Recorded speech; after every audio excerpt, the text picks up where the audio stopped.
asalaamaaleykum wa rahmatullahi taala wa barakaatu. ñu ngi nuyu ku ci nekk ci turam ak ci santam. ñu ngi leen di ziar di balu waq di balu. ñu njëkkee ci nuyoo bi rek suñu président du parti ay Seyd Mouhamadou Moustapha Sy ak moom Cheikh Capitaine. ñu ñaanal leen suñu borom aaral ñu leen bi rek bi ci zahiran wa batinan laqal ñu leen fa loxo yàq eggul ñaan suñu borom mu dugal ci ndam bi dugal ñu ci garanti bi. ñu nuyu monsieur le maire Seydina Issa ñu ngi koy nuyu bu baax di nuyu adjointam mu di Mbène suma plénipotentiaire waaye benn instant nag dafa dawoon waaye après j'ai compris parce que bi résultat positif amee au niveau de Yoff laa ne donc Mbène li moo taxoon mu daw opération électorale. du nuyu bu baax a baax la délégation du maire de Bara représentée par Babacar Fall. ñu lay remercier bu baax a baax di yónnee ay remerciements nos vifs remerciements au maire Bara Gaye di seet bu baax a baax suma frère Mame Omar fan yi sax xaw nañu kiiwante tuuti xaw nañu laalante tuuti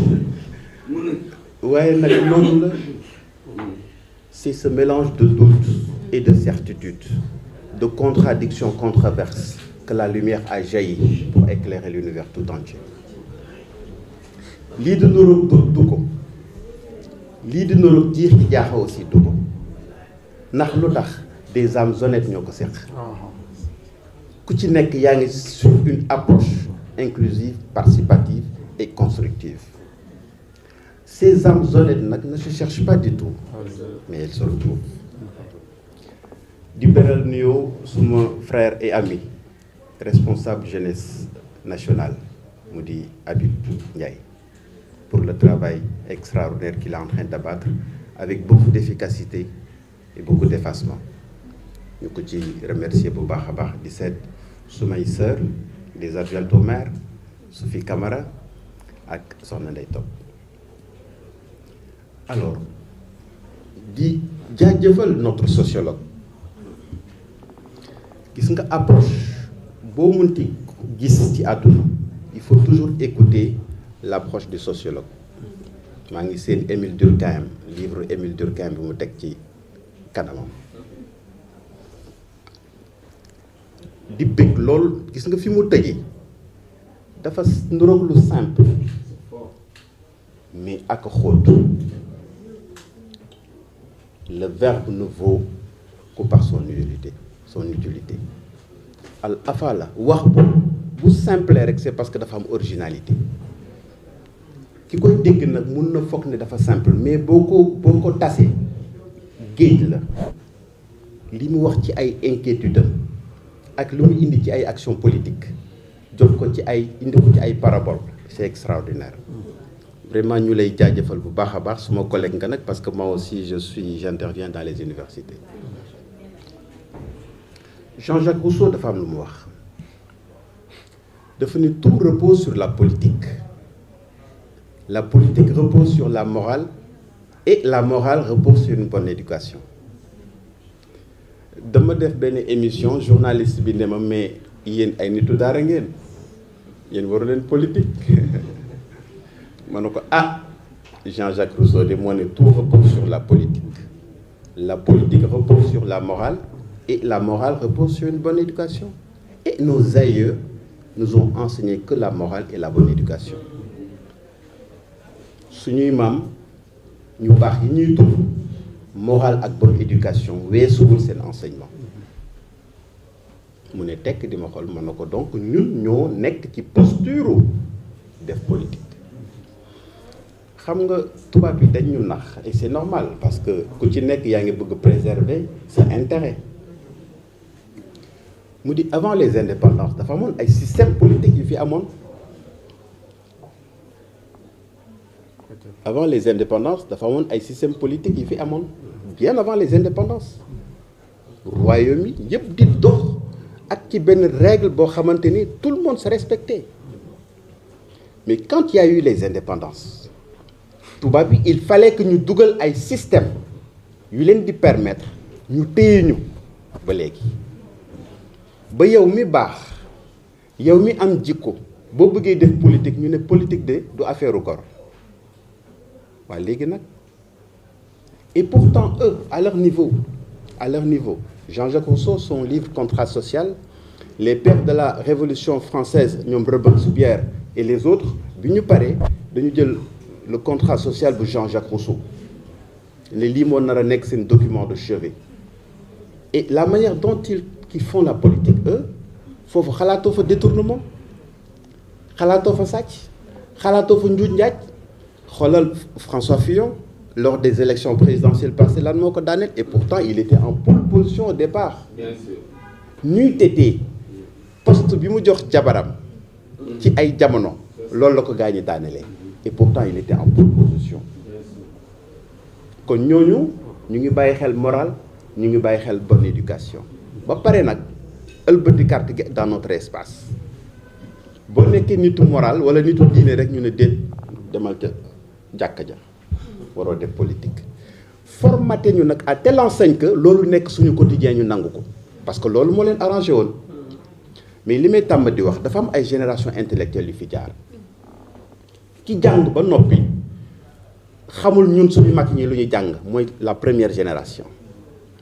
mu am une deuxième génération jàng ba yey kayit yi xam li mag ñi wax mais rus kaa tudd mu am nag la troisième génération ñun ñu bokk ci dans les universités dañ fay tudd maam El Hadj Malick di fa tudd Serigne Cheikh di fa tudd maam Borom Touba te lu tubaab yi wax parce que tubaab lenn rek la soxla un débat scientifique soxlawul xuloo d'ailleurs sax dañ ñu koy étiqueter l'Africain n'argumente pas lu ñu wax rek passion la dañ ciy xuloo di ci xeex alors que li ñu la laaj c'est un débat scientifique cette troisième génération d'intellectuels ñu gëm mag ñi di appliquer li mag ñi wax ba pare nag gën a mokkal tubaab yi seen théorie. J'ai un ami, le docteur Khadim Bamba Diagne, qui a écrit un excellent bouquin sur la contribution de la pensée économique, la contribution du mouridisme sur la pensée économique. Mais loolu kenn sañu koon wax. Il y a un autre collègue, Souleymane Astou Diagne, mu bind la contribution du Magal dans l'économie sénégalaise. Papier scientifique dafa am démarche bu mu war a am moo tax ñu bëri doon ko ragal léegi nag audace boobu noonu dafa nekk lu primordial par rapport ak notre génération kon ñoom nag ñu nax ñu mais heureusement cette troisième génération avec nous tous on voudrait inverser la tendance gis nga tubaab yi depuis les indépendances ay ndëgg sërëx rek la ñuy teg concept bu romb ñu dugal beneen bind naa ci sur ce qu'on appelle la libéralisation financière et l'évolution de l'intermédiation bancaire dans les pays de l'UEMOA li ñu teg ci ay poids au niveau finance li ñu teg ci ay contraintes dafa bëri ba pour ñu génn ci du yomb te ñoom ñoo ñu ko imposé te dafa am lu ñuy tuddee le nazisme monétaire gis nga système UEMOA nu muy doxee nii Allemagne bi mu dominer France même système boobu la ko tegoon moom la ñuy wax le nazisme monétaire même chose bi De Gaulle ñëwee dafa jël li nga xamante ne le ministre de l'économie et des finances bu Allemagne Edmar Göring moom la adopté woon même process boobu la adopté par rapport au pays de l'UEMOA loolu mooy ñëw ba léegi nii moom la ñu tuddee le nazisme monétaire mais nag il faut que mu am une rupture avant de déconstruire il faut savoir construire avant de déconstruire il faut savoir construire et pour construire il faut des arguments scientifiques am na mbokk yi ko wax léegi jeunesse yi balaa ñuy réclamer nañuy aiguiser seen lam gis nga Seydina Issa bi may nekk fac 1998 ba 2002 pendant 4 ans bu ma génnee 8 heures suma 7 heures et demie jàngi 19 heures laay dugaat sama kër et c'était juste pour manger et faire mes besoins et ressortir ci CEM Adama Ndiaye toog fa ba minuit wala 1 heure du matin je l'ai fait pendant 4 ans de la première année en maîtrise parce que lu tax dafa am loo xamante ne boo ko bëggee doo toog di ko wér da nga koy jox àqam kilifa gi dafa ne mën nañu tricher ba mu des ci ñaar cëru yàlla ak xam-xam kenn mënu ci tricher ne xam-xam kenn du ko raay da nga koy wut da ngay def les sacrifices qu'il faut je dis bien